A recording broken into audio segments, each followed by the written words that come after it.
कहीं गुंडागर्दी, हर को हम फूल बना देंगे और इसको कमल के फूल बनाएंगे। कहीं पत्थरबाजी, टीएमसी के गुंडे, उन्हें बर्दाश्त नहीं हो रहा था कि शाहनवाज हुसैन यहाँ भाषण करे, वहाँ पर पत्थर मारने का काम किया।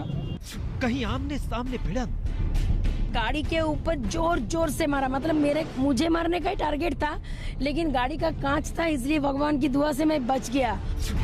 चुनाव में साम दाम दंड भेद, प्लानिंग करके, षड्यंत्र करके, पता है अगर उनको पत्थर फेंका जाता तो चोट लगता, तो उनका ये मन धारण एक कहानी बनाया गया है। बंगाल में बढ़ा चुनावी तापमान, कौन सच्चा है तो कौन झूठा है, इसको जवाब चाहिए। नहीं होगा तो हम जितना तक जाना है हम जाएंगे। कहीं जय श्री राम, तो मैं वो जय श्री राम बोलेंगे और जो गुंडे हैं इनकी राम नाम सत्य है की यात्रा भी निकलेगी। कहीं हिंदू मुसलमान, आपने कहा कि सभी मुसलमान एक हो जाओ, वोट बंटने मत दो। आपकी जो ताकत आप मानती थी, वो मुस्लिम वोट बैंक भी आपके हाथ से निकल गया है।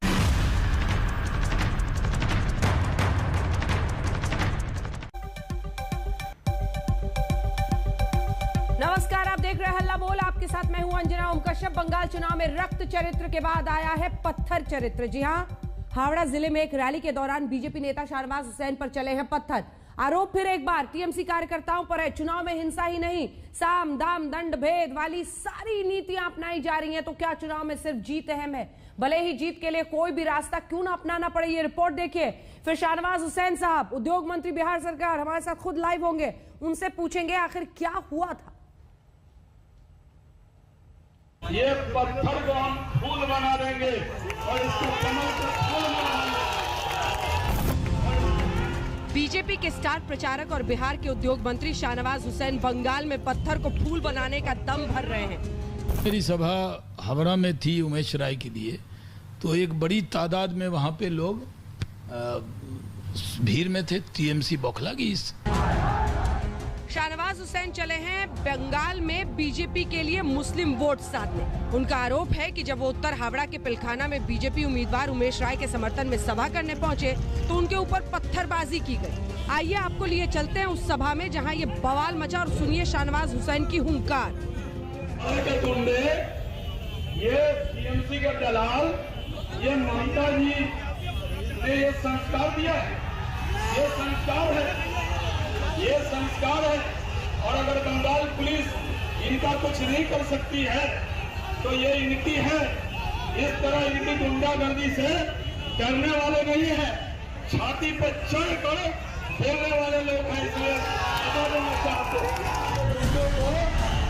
शाहनवाज ने आरोप लगाया है कि वाइस सिक्योरिटी के बावजूद स्थानीय पुलिस ने उनकी सुरक्षा का कोई इंतजाम नहीं किया। तृणमूल कांग्रेस के गुंडों को घेरते हुए शाहनवाज हुसैन ने कहा कि 2 मई के बाद उनका हिसाब होगा। पुलिस के अलावा शाहनवाज चुनाव आयोग से भी शिकायत करेंगे। दूसरी तरफ टीएमसी से हार के डर से कहानी गढ़ने का आरोप बता रही है। टीएमसी के गुंडे, उन्हें बर्दाश्त नहीं हो रहा था कि शाहनवाज हुसैन यहाँ भाषण करे, वहाँ पर पत्थर मारने का काम किया। ये पत्थर हम पुलिस को दे दिए हैं। पुलिस का कोई इंतजाम नहीं था। मैं Y+ कैटेगरी में कवर्ड हूँ और CRPF कवर हूँ। लोकल पुलिस को इंतजाम लगाना चाहिए था, कोई इंतजाम नहीं था। प्लानिंग करके, षड्यंत्र करके, पता है अगर उनको पत्थर फेंका जाता तो चोट लगता, चोट लगा है, कहीं नहीं चोट है उनका माथा पे, कहीं कुछ नहीं। तो उनका ये मन धारण एक कहानी बनाया गया है। एवं जहाँ पे वो जान रहे कि उनको वोट नहीं है, हार रहे हैं, वहाँ पे ये चीज कर रहे हो, ऐसा बहुत जगह है।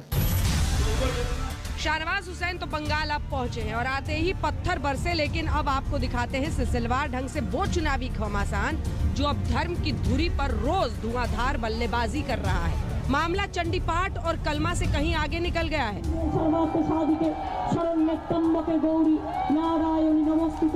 प्रधानमंत्री ने बीते दिन ममता दीदी को बार बार बताया कि वो हार रही हैं और मुस्लिमों से कह रही हैं कि उन्हें बचा लें। एकदम सबाई मिले आजाने धरे देवें, देखबें सबाई एकजुट हो जाबे।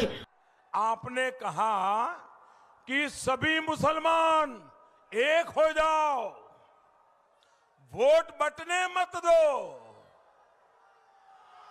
दीदी, आप ये कह रही है, इसका मतलब है कि आपको यकीन हो गया है कि मुस्लिम वोट बैंक की आपकी जो ताकत आप मानती थी, वो मुस्लिम वोट बैंक भी आपके हाथ से निकल गया है।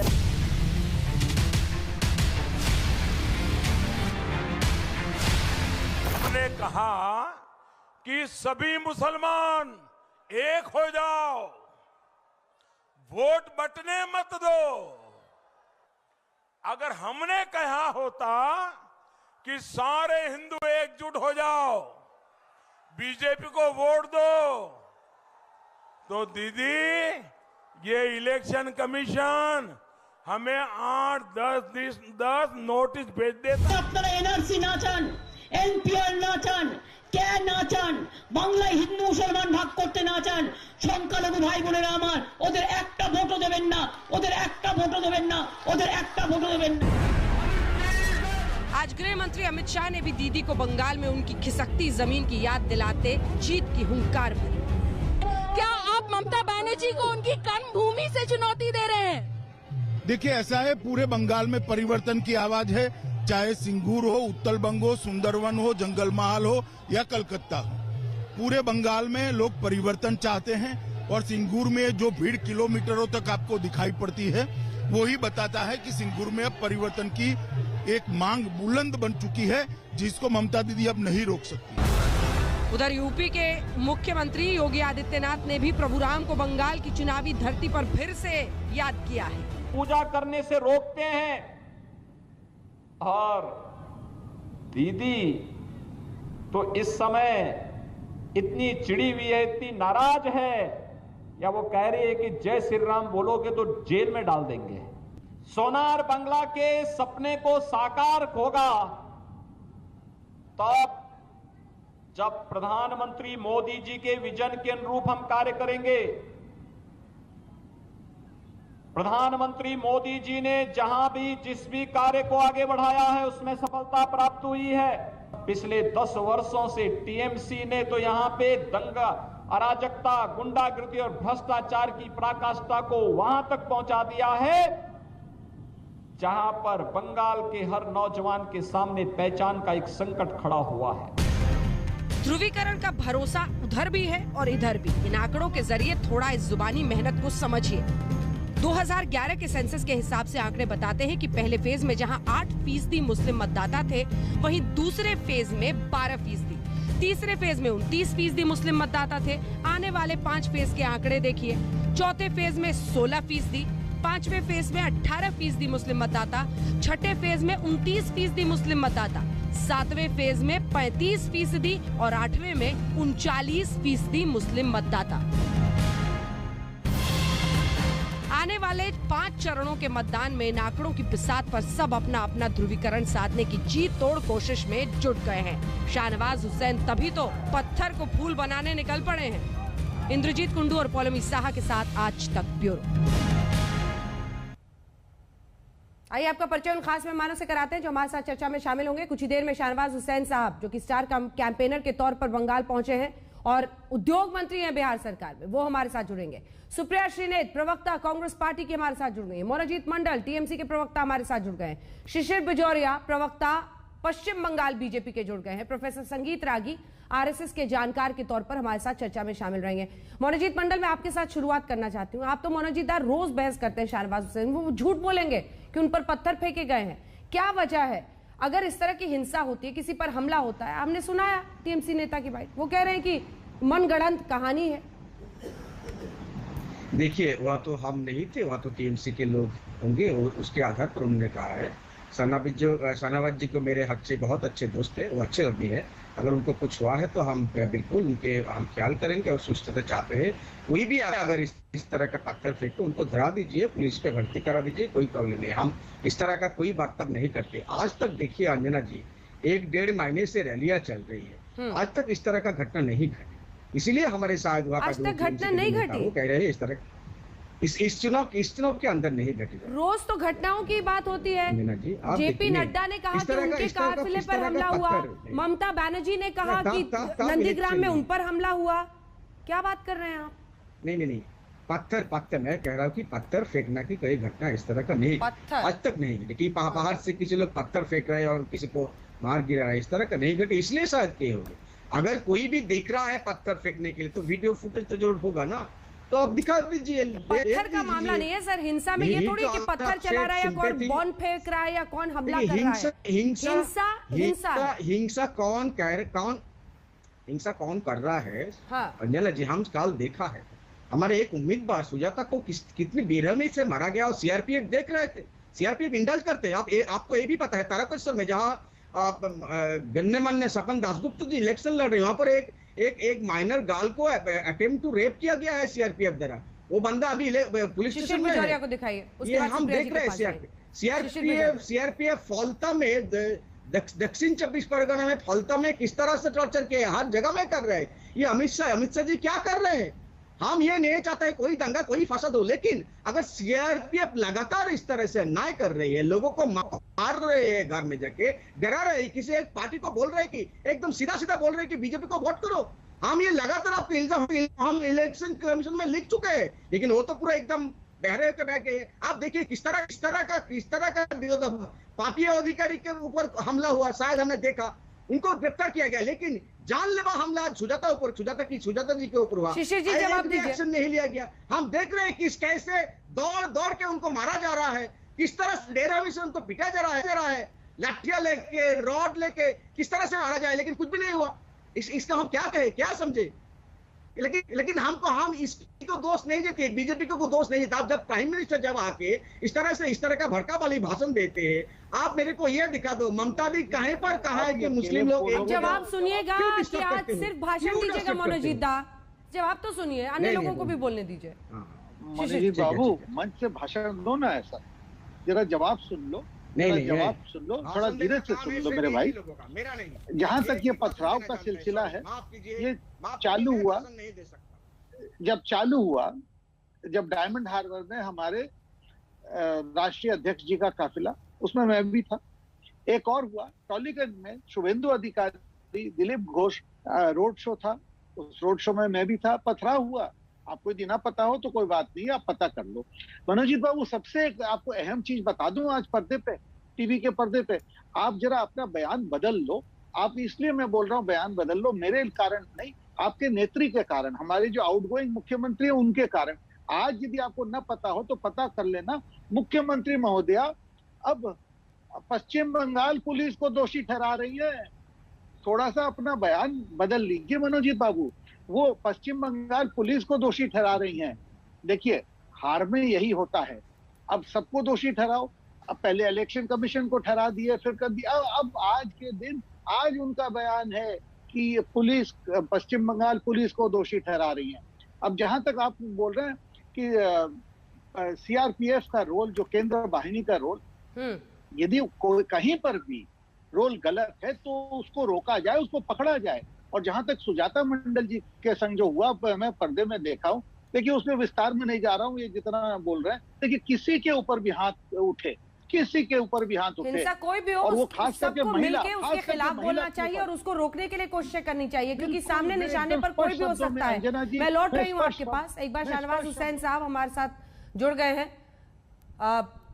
उद्योग मंत्री बिहार सरकार के, और पश्चिम बंगाल में आप चुनावी प्रचार करने पहुंचे थे सर, और कह रहे हैं कि पत्थर को फूल बना देंगे, लेकिन वो तो कह रहे हैं कि मनगढ़ंत कहानी है, पत्थर फेंके ही नहीं गए हैं। क्या होगा आपका जवाब शाहनवाज?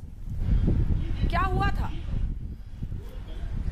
देखिए, पहली बात तो यह है कि मैं बंगाल में बहुत दिनों से कैंपेन कर रहा हूं। कल भी मैं जब वहां पर गया था तो फवाद हकीम साहब की सभा थी।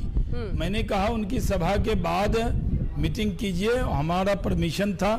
मैं सीआरपीएफ कवर हूं, Y+ में हूं, हमने पूरी तरह उनको सूचना दी थी। और आप जानते हैं कि मैं बहुत संयमित व्यक्ति के तौर पर राजनीति करता हूं। मैं जब वहां पर गया तो मैं अपनी बात रख रहा था, राजनीति में बात रखने का हक है, लेकिन वहां पर इतनी बड़ी भीड़ थी। उसके बाद एक गली से टीएमसी के लोग पूरी ताकत से आए। पहले तो वो हंगामा कर रहे थे, गाली गलौज कर रहे थे। उसके बाद मैं वहां पर बोलता रहा और ये सब रिकॉर्ड पे है। जब वो वहां से पत्थर चलाए तो हमारे एक वर्कर को लगा और मैंने वो पत्थर हाथ में लिया और मैंने संयम बरता।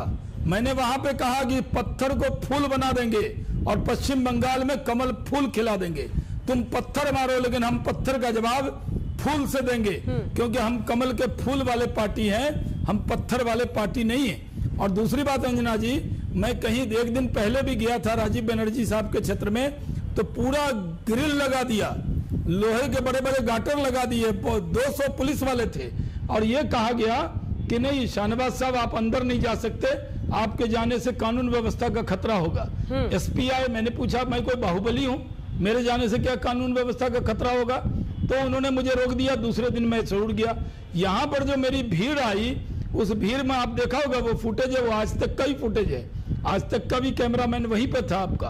वो बहुत गली में हमला कर रहे थे। सिर्फ 4 वहाँ बंगाल पुलिस सादी वर्दी पहनती है, सफेद रंग का कपड़ा, तो मुझे लगा कि वो वहाँ खड़े थे, वो एकदम हमला पे उतारू थे। लेकिन बीजेपी के सारे वर्कर ने हमें प्रोटेक्ट किया।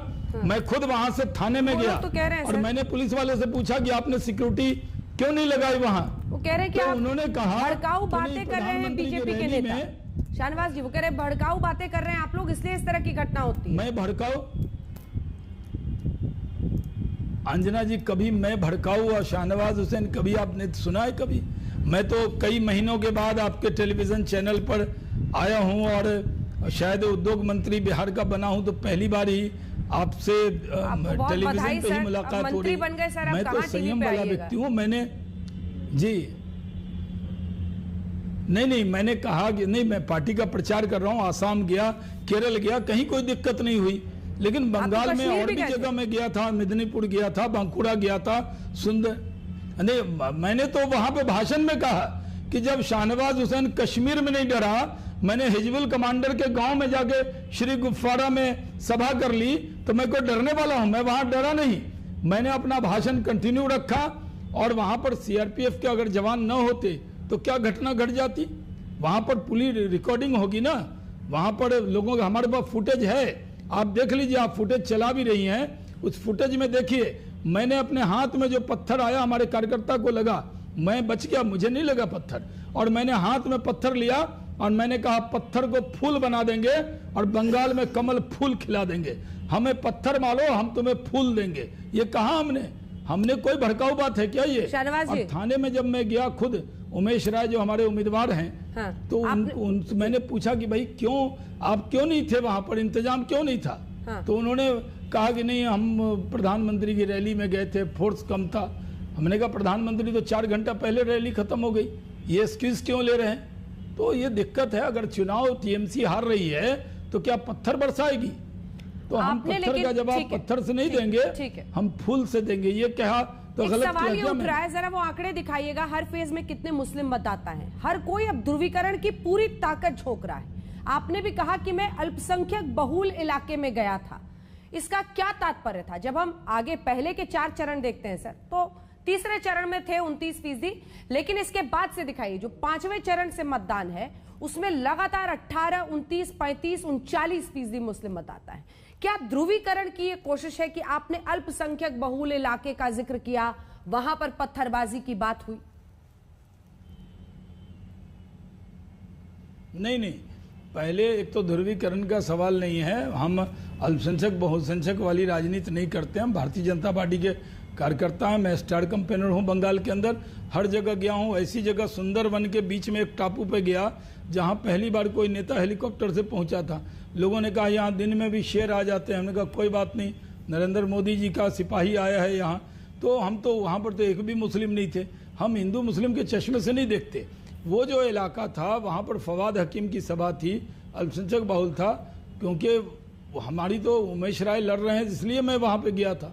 तो जब वहाँ पे गया, मेरी सभा लगी हुई थी, तब उन्होंने देखा इतनी बड़ी तादाद में लोग आए, तो वो तो अल्पसंख्यक वोट को अपनी जागीर समझते हैं। उनको लगा अरे इतनी बड़ी तादाद में कैसे आ गए।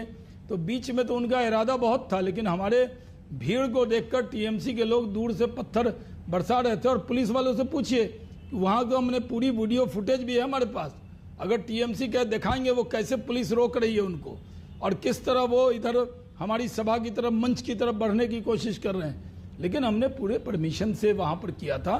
दीदी दीदी नहीं रही, दीदी तो हमारी भी दीदी थी, हमारे साथ मंत्री थी, हम दीदी कहते उनको। जब उनको नंदीग्राम सिंगूर में हमला होता था तो शाहनवाज हुसैन जाता था उनके साथ, सुषमा जी जाती थी, मैं गया था उनके साथ नंदीग्राम सिंगूर में। अब दीदी जो है बुआ हो गई है, बुआ भी पूरे बंगाल की नहीं रही, सिर्फ अभिषेक की बुआ हो गई। इसलिए मैं कहता हूँ दीदी ऐसी नहीं थी, अब दीदी नहीं रही, बुआ हो गई। एक आखिरी सवाल पूछ रही हूँ। प्रधानमंत्री ने कहा कि दीदी भी अब हार देकर मुस्लिमों से बचाओ बचाओ कह रही हैं। अगर ये पूरी कवायद आखिरी के चरणों में ध्रुवीकरण की नहीं है तो क्या है सर?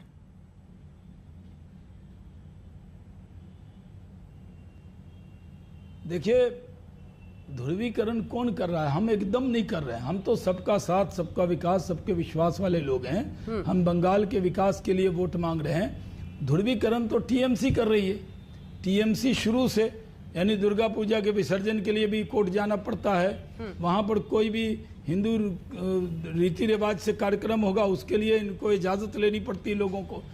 दीदी ये समझती हैं कि एक वोट लेकर वो पूरी राजनीति करेंगी। ध्रुवीकरण का सवाल ही नहीं है, लेकिन टीएमसी ध्रुवीकरण करना चाहती है तो बंगाल की जनता जवाब देगी। प्रधानमंत्री जी ने तो साफ तौर पे कहा, दीदी ने कहा सारे मुस्लिम भाई इकट्ठे हो जाओ। कहीं इस तरह का बयान देना चाहिए? हमने अगर उस बयान की आलोचना की है तो हमने ध्रुवीकरण की कोशिश नहीं की। हम चाहते हैं कि बंगाल में निष्पक्ष चुनाव हो। बंगाल के लोग माँ माटी मानुष के नाम पर जिन्होंने दीदी को वोट दिया था वो दीदी को अपना मानते थे। आज दीदी सिर्फ बुआ बन गई हैं, और वो भी एक अभिषेक की बन गई हैं। पूरे बंगाल की जनता से जो उम्मीद थी उसको पूरी तरह तोड़ दिया है। तो ध्रुवीकरण वो कर रही है। भारतीय जनता पार्टी ध्रुवीकरण में कोई यकीन नहीं रखती। बहुत धन्यवाद आपका उद्योग मंत्री बिहार सरकार शाहनवाज हुसैन साहब हमसे बातचीत करने के लिए। सुप्रिया श्रीनेत, क्या होगा आपका रिएक्शन? शाहनवाज जी तो खुलकर कह रहे हैं कि ध्रुवीकरण की राजनीति तो हम लोग करते ही नहीं। मैं ध्रुवीकरण पे बोलने से पहले सबसे पहले तो ये कहूंगी कि जो पत्थर चला शाहनवाज भाई पर, मैं उसकी आलोचना करती हूँ। उतनी ही आलोचना मैं जो टीएमसी की कैंडिडेट सुजाता मंडल पे लाठी बरसी उसकी भी करती हूँ, क्योंकि मुझे लगता है आजादी के 75 साल बाद हम रक्त रंजित और हमलों की बात नहीं कर सकते हैं लोकतंत्र में। भारत एक बहुत परिपक्व लोकतंत्र है और लोकतंत्र को ताक पर रखकर चुनाव करवाना मुझे लगता है ये गलत है। इसकी जितनी भर्त्सना की जाए उतनी कम है। लेकिन मैं आपके माध्यम से दो बातें जरूर कहना चाहती हूं अंजना जी, और उसके लिए मैं 20 सेकंड लूंगी। मैं पहली बात यह कहना चाहती हूं कि राघवेश्वर सिंह मानहस जो सीपीआई माओइस्ट ने सीआरपीएफ जवान की फोटो रिलीज करी है, उनके बंधक बने हुए हैं, उनके बारे में भारत सरकार क्या कर रही है? उनकी पत्नी ने कहा है कि अगर एक दिन भी लेट जाते थे छुट्टी से तो सजा मिलती थी, लेकिन अभी तक कोई मध्यस्थता की बात नहीं कर रहा है। सरकार ने कोई कदम नहीं उठाया। उनको कैसे रिहा करा जा रहा है? उनके एक साथी ने कहा उनकी काफी तबियत भी खराब थी जब यह हमला हुआ था। गृह मंत्री 4 रोड शो कर रहे हैं वेस्ट बंगाल में, क्यों वो इस पर प्रायोरिटी नहीं दे रहे? क्यों ये प्राथमिकता नहीं है? दूसरी बात मैं ये पूछना चाहती हूं, 1,15,000 आपने भी अपनी सुर्खियों में बताया था, 1,15,000 से ज्यादा कोरोना केस हो चुके हैं। दिल्ली हाईकोर्ट ने यह तक कह दिया कि अकेला ड्राइवर भी मास्क लगा के गाड़ी में बैठेगा।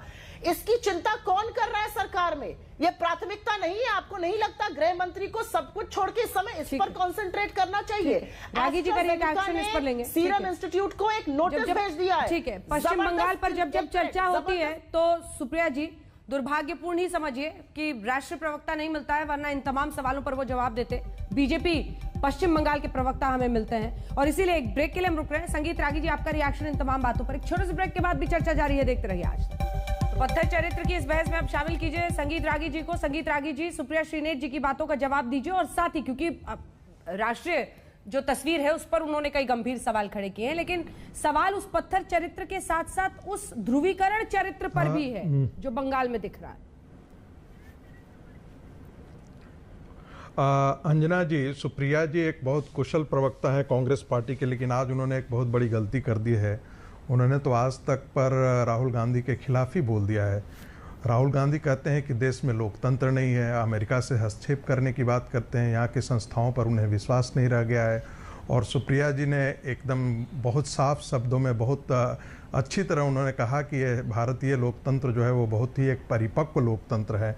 दूसरी बात, सुप्रिया जी से मैं कहना चाहूँगा कि देखिए, सलवा जुडूम जब अभियान छेड़ा गया था और ऑपरेशन ग्रीन हंट जब ये हुआ था, तो राष्ट्रीय कांग्रेस ने ही इसका विरोध किया था। झारखंड के अंतर्गत जो है वो इस वामपंथ आतंकवाद को के समर्थन में झारखंड विधानसभा चुनाव के समय श्रीमती सोनिया गांधी जी ने इनके पक्ष में बात की थी कि इसका राजनीतिक सॉल्यूशन निकाला जाना चाहिए था। राहुल गांधी ने झारखंड के विधानसभा चुनाव के पक्ष में के समय इनके पक्ष में बात कहा था। और आज भी सुप्रिया जी, बंगाल की राजनीति में आप जिनके साथ आज चुनाव लड़ रही हैं, उन्हीं का रक्त रंजित इतिहास रहा है। कभी आप उनका इतिहास पढ़ करके देखिएगा। सेन बारी लोग भूला नहीं है, जब अपने बेटों 2 बच्चों को मारकर उनके खून से बिरयानी बना करके माँ को खिलाने का काम जो है इन्हीं सीपीएम के लोगों ने किया था, और आप उन्हीं सीपीएम के साथ आज चुनाव लड़ रही हैं। तीसरी बात मैं कहना चाहूँगा, हिंदू एकजुटता जो है वो बंगाल में यदि हुआ है तो उसका बहुत बड़ा कारण जो है वो भारतीय जनता पार्टी नहीं है। बंगाल के हिंदुओं को लगभग ममता बनर्जी ने एकजुट होने के लिए मजबूर कर दिया है।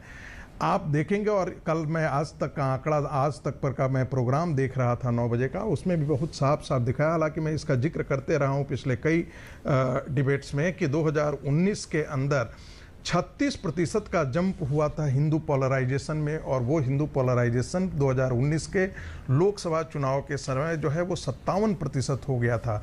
तो आप सोच सकते हैं कि ऐसा क्या कारण हुआ कि बंगाल की हिंदू जो है उनको लगा कि ममता बनर्जी की तरफ हमें नहीं जाना चाहिए, भारतीय जनता पार्टी की तरफ आना चाहिए। और बंगाल के मुसलमानों का पोलराइजेशन जो है वो पहले जो 40% हुआ करता था 2016 के चुनाव में, वो 2019 के चुनाव में 70% हुआ है। तो कहीं ना कहीं ये ममता जी की ये छवि हुई है सीए का विरोध के कारण, जो दुर्गा पूजा और सरस्वती की प्रतिमा को विसर्जित गए हैं। तो मुझे लगता है बस 10 सेकंड से ज्यादा नहीं लूंगा। ये जो हुआ है वो उनको पता है ममता जी को कि हम 35% मुसलमानों का वोट ले लेते हैं, हिंदुओं का वोट जो है वो आपस में टूटता है, तो वो हमारी राजनीति को सत्ता में लाने के लिए काफी होता है। मुझे लगता है कि ये प्रतिक्रिया हिंदुओं में हुई है कि हमको अब एकजुट हो जाना चाहिए, क्योंकि ये यदि ऐसी लीग नहीं होती है तो पश्चिम बंगाल के इस्लामीकरण का रास्ता जो है आने वाले दिनों में साफ होगा। सुप्रिया जी अंजना जी, मुझे आपका शो इसलिए पसंद है क्योंकि यहाँ पर गंभीर बातें होती है। मैं लफ्फेबाजी बातों का जवाब भी नहीं दूंगी। मैं 3 मुद्दों के बारे में 30 सेकंड में बात करना चाहती हूँ। पहला मुद्दा यह है, अमेरिका ने कहा है हर अडल्ट अमेरिकन को 19 अप्रैल से वैक्सीन लगेगी। हमारे देश में कई प्रांतों में सिर्फ 3 दिन की वैक्सीन लगी है। मैं लखनऊ में थी, मेरे घर में किसी की तबियत खराब थी, लखनऊ में प्राइवेट टेस्टिंग ही बंद कर दी गई। ना आंकड़ा आएगा ना वैक्सीन लगने की बात होगी। हमारे यहाँ 84 देशों को वैक्सीन एक्सपोर्ट हुई, लेकिन अपने यहाँ ही किल्लत हो गई। ऐसे तो हम विश्वगुरु बन रहे हैं। पहली बात, एस्ट्राजेनेका ने तो नोटिस तक भेज दिया कि कम सप्लाई क्यों की जा रही है। ये पहला मेरा विषय है। दूसरा विषय मैं ये पूछना चाहती हूँ, औरत खिलौना नहीं, एक भोजपुरी पिक्चर थी 2014 में आई थी, उसमें एक बड़ा भद्दा सा दृश्य था। तमाम भाजपा नेता बंगाल में आज उसको ये कहकर दिखा रहे हैं और बार बार सोशल मीडिया पे लगा रहे हैं कि ये अभी कहीं हुआ है।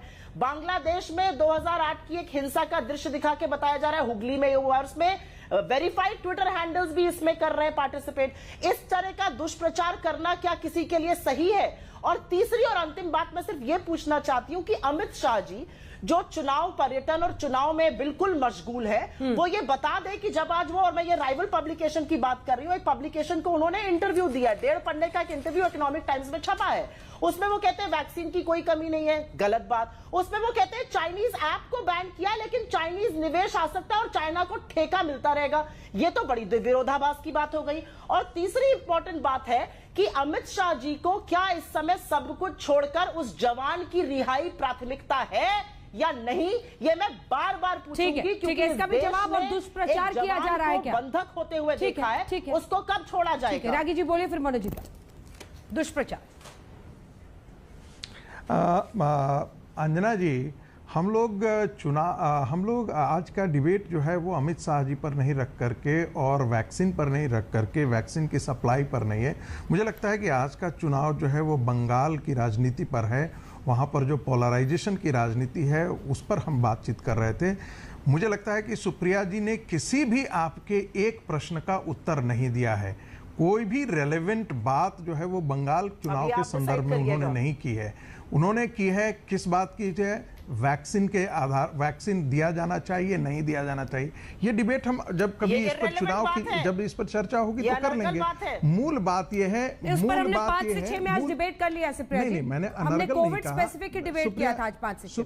सुप्रिया जी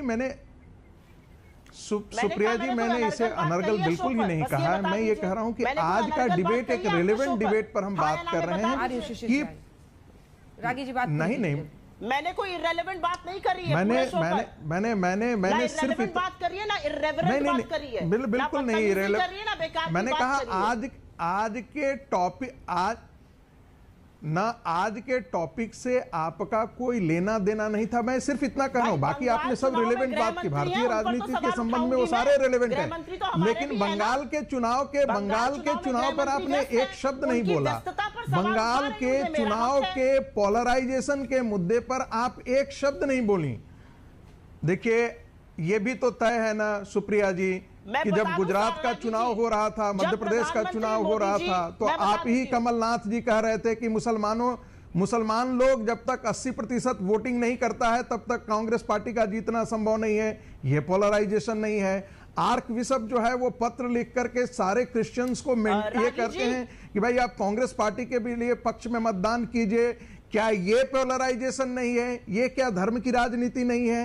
एक प्रोफेसर थॉमस का हाथ काट लिया जाता है केरला में, आपकी पार्टी उस पर चुप्पी साध जाती है। क्या ये पोलराइजेशन नहीं है? ये पोलराइजेशन नहीं है। स्वर्गीय राजीव गांधी जी नॉर्थ ईस्ट में प्रचार करने जाते थे और कहते थे कि वे यहां पर बाइबिल के अनुसार सत्ता चलाई जाएगी। क्या ये पोलराइजेशन नहीं है? या ये धर्म की राजनीति नहीं है? वो सब दौर हमने देखे हैं। कांग्रेस पार्टी ने इसी की तो राजनीति की थी। कांग्रेस पार्टी ने ये राजनीति की कि 20% मुसलमानों का वोट हमको मिल जाता है, 80% हिंदू तो जाति के आधार पर बटे होते हैं। कांग्रेस पार्टी ने इस राजनीति को आगे बढ़ाया। भारतीय जनता पार्टी ने इस राजनीति को पलट दिया। मुझे मनोजीता के पास जाना है, शिशिर जी के पास जाना है। एक लाइन का सिर्फ Supriya ji please. Are you Manojita? मैं 10 सेकंड में जवाब दे देती हूं। आपकी 100 बातों का मेरे पास एक जवाब है। प्रधानमंत्री मोदी जी संविधान की शपथ लेकर प्रधानमंत्री बनते हैं और जब वो खड़े होकर कहते हैं इनके कपड़ों से पता लगा दिया जाता है किसने आग लगाई है, वो पोलराइजेशन है। इस बात का कोई जवाब हो तो वो जवाब जरूर दीजिएगा। और ठीक है रागी जी, एक लाइन का जवाब। कपड़े का भी सेकुलर और नॉन सेकुलर से लेना नहीं। कपड़े सेकुलर और नॉन सेकुलर नहीं ना होते हैं। घूमते हैं प्रधानमंत्री के पद की गरिमा को मनोजीता, इसके बाद शिशिर जी से लेंगे थोड़ा सा चले जाएंगे।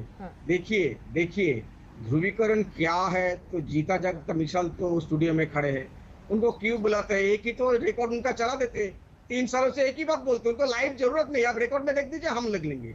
आपको एक चीज दिखाता हूँ, देखिए ध्रुवीकरण छोड़िए, कैसे पैसा बांटा जा रहा है। कूपन में पैसा, जो लोग रैलिया में आएंगे वोट करेंगे, 1000 रुपया एक आदमी को। देखिए आपको दिखा रहा हूँ, हम प्रेस कॉन्फ्रेंस भी कर चुके हैं। ये इन लोगों का हथकंडे। ठीक है, जब तक वेरीफाई नहीं होती खबर हम नहीं चला सकते। शिशिर जी एक लाइन में कंक्लूडिंग चंदू खाने के सब मत दिखाइए। प्रेस कॉन्फ्रेंस किए शिशिर जी, आप प्रेस कॉन्फ्रेंस कीजिए या ट्वीट कीजिए। आपके सांसद ने ट्वीट भी किया, उससे क्या सत्य हो जाता है? देखिए इतने बड़े चैनल में ये चंदू खाने के गप मत दिखाइए। इतने की इजाजत देता है वक्त, हमें इतने की इजाजत देता है। एक ब्रेक के लिए हम रुक रहे हैं, अभी ब्रेक के लिए रुक रहे हैं। अभी तो एक रैली में शाहनवाज हुसैन ने आरोप लगाया कि बंगाल में उन पर पत्थर फेंके गए। इसी पर पत्थर चरित्र आप देख रहे थे हल्ला बोल में बहस, देखते रहिए आज तक। नमस्कार, मैं हूं अंजना ओम कश्यप। हमें उम्मीद है ये वीडियो आपको पसंद आया होगा। लेटेस्ट खबरों के लिए यूं ही देखते रहिए आज तक और इस वीडियो के पसंद आने पर लाइक, शेयर एंड सब्सक्राइब करना ना भूलें।